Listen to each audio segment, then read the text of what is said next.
In this video, we're going to look at some applications of the equilibrium constant and the equilibrium expression.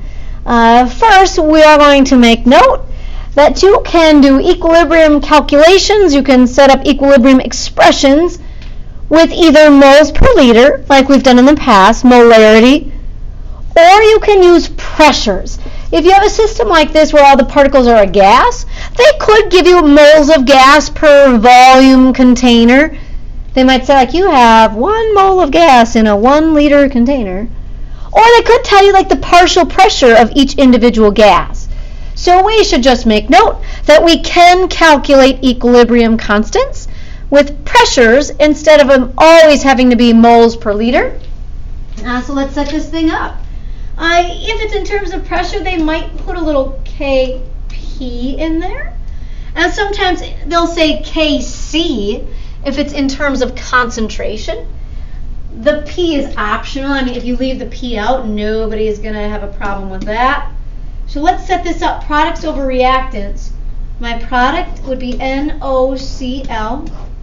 Now we're going to square it over reactants. Nitrogen monoxide squared and chlorine just to the first, or you can leave the 1 out. I always kind of forget about this myself, but I should be better about remembering. On the AP test, they will only use brackets for moles per liter, or like molarity.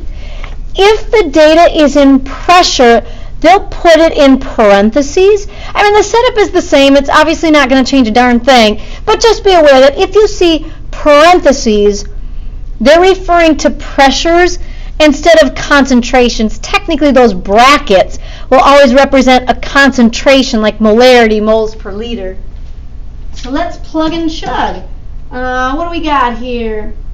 1.2 atmospheres squared over, I'm going to just put these as a decimal, 0.05 atmospheres squared, and let's go 0.3.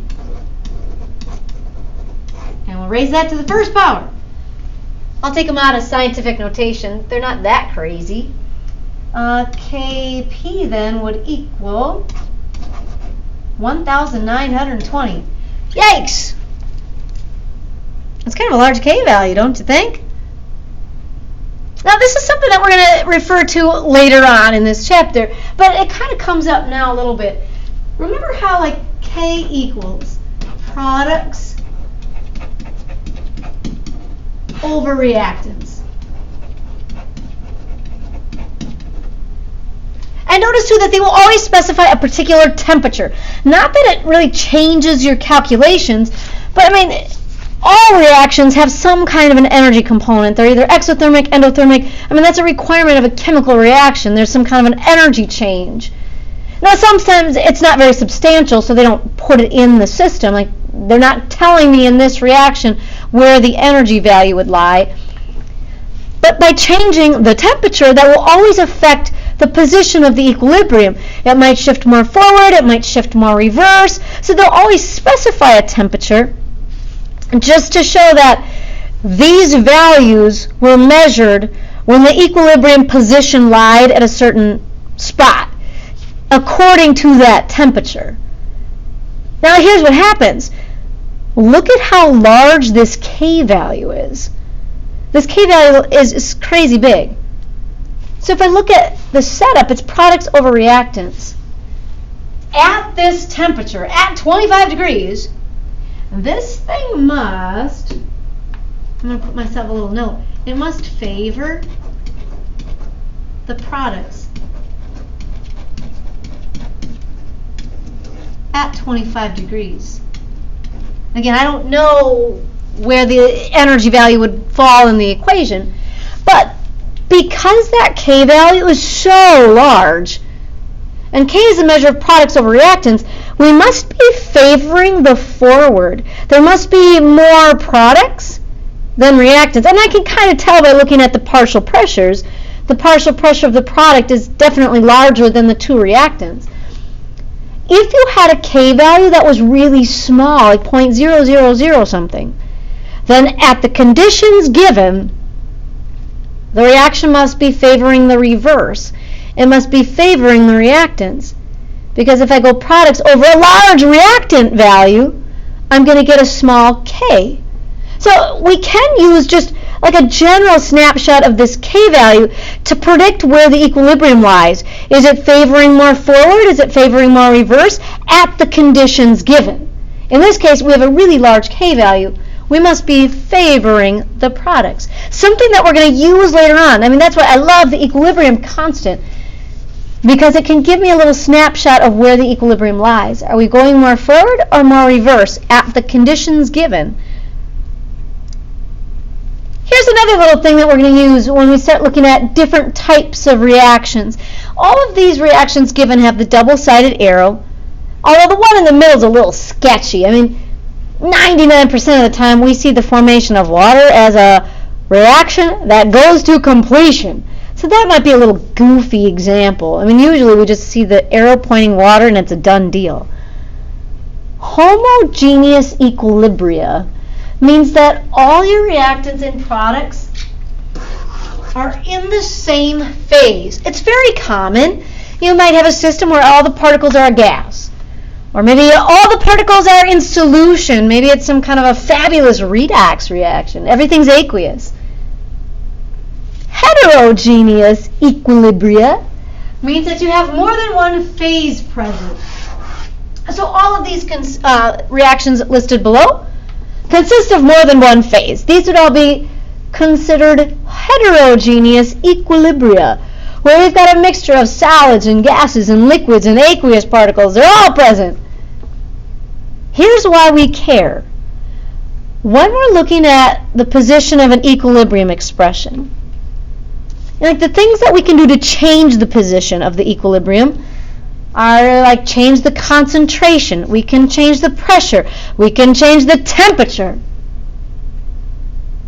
Particles that are pure liquids and solids really don't have a major change in response to like a change in pressure. So the particles in a solid are already packed pretty tight. So what if I change the pressure? It's not really going to change the arrangement of the particles. Now, I mean, if I have like a substantial change in like temperature, maybe I change the phase, but we're not usually doing that in a chemical reaction. In general, changing the conditions of concentration, concentration, these are pure substances. So the particles per volume are going to stay constant. Again, changing pressure, that's really not going to have a substantial change to a liquid or a solid. Or temperature. You'd have to have a substantial temperature change to change the arrangement of particles in a pure liquid or solid. We leave them out of our equilibrium expressions. They do not include pure liquids or solids because they don't have a relevant change in response to a change in pressure, temperature, or concentration. So here's what we're looking for. When we do set up our equilibrium expressions, we only include gases. So anything that's a gas, that can change substantially depending on the temperature or the pressure. And obviously we will include solutions, things that are aqueous. They will have a change in response to a change in concentration, particles per volume. Our equilibrium expressions will only include gases and things that are aqueous in solution. So for example, if I want to set up the equilibrium expression, which means I don't have to solve for anything, I'm just going to set it up. I'm not going to include these guys. I'm not going to include the solids. So we'll set this up as K equals products over reactants. So I have one product. I have the carbon dioxide. I'm going to raise that to the first. And actually, I just did it. If you did this, nobody's going to mark it wrong. But technically, I should do this the way they'll do it on the AP test. On the AP test, they'll probably show it in parentheses. it's a gas, so they're probably going to give us pressure data if we were solving for the value of K. If you put it in brackets, it's not going to change your calculations or anything like that. They're not going to mark it wrong. But I'll just try to do my best to write them the same as you'll see them on the AP test. I always forget that too. In the second one, we are not going to include this liquid water. So if K is products over reactants, I don't have any products. We're going to say 1 over, and then we'll just do the reactants. And since these are gases, I'll go H2 hydrogen to the second, and O2 oxygen to the first, or you can leave the 1 out. So this simplifies your expression a little bit. You do not need to include liquids or solids. So then in this last one, this would be a fabulous redox reaction. Let's get rid of the solids.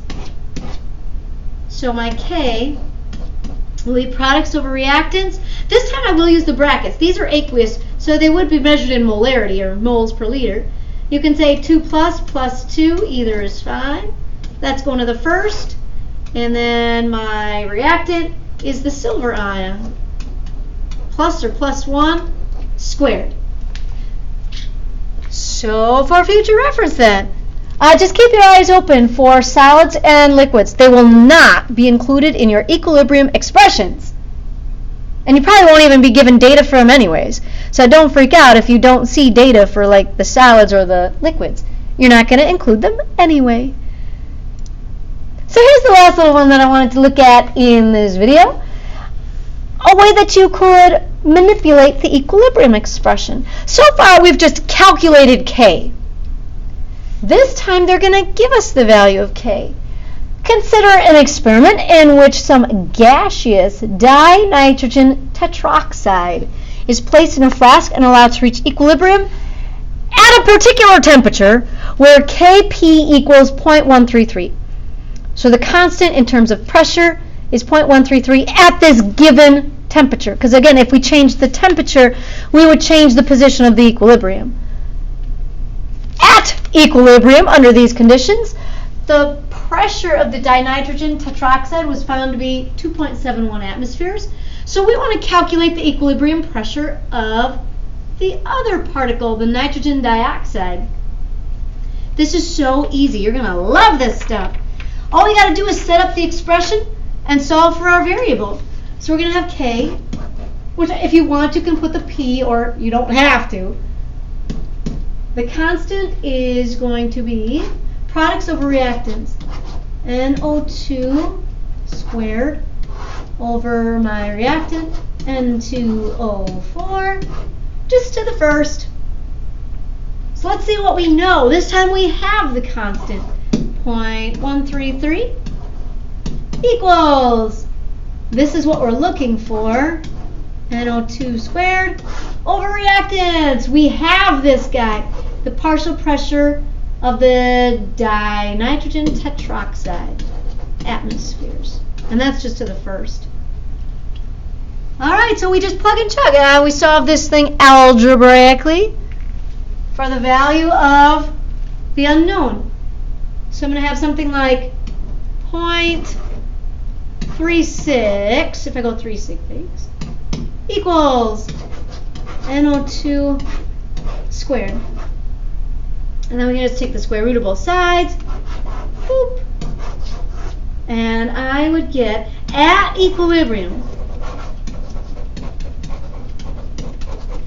at the position where this equilibrium lies, at the conditions given, the NO2 is about 0.600 atmospheres. Not bad, huh? Oh, I forgot to tell you something else. One of my favorite things about the equilibrium constant, not only is it like brutally easy, but it's also unitless. Yes, and that was like the thing that I hated about those rate constants. I mean, solving for the value of the rate constant wasn't a big deal, but it sucked putting the units in. You had to like solve the expression for the value of the constant and then the units of the constant. It sucked. This time, you don't have to worry about units. The value of the constant is all that we care about, and it will be unitless. I bet that just made your day, didn't it? And the fact that these equilibrium calculations are really easy, and they're almost kind of fun.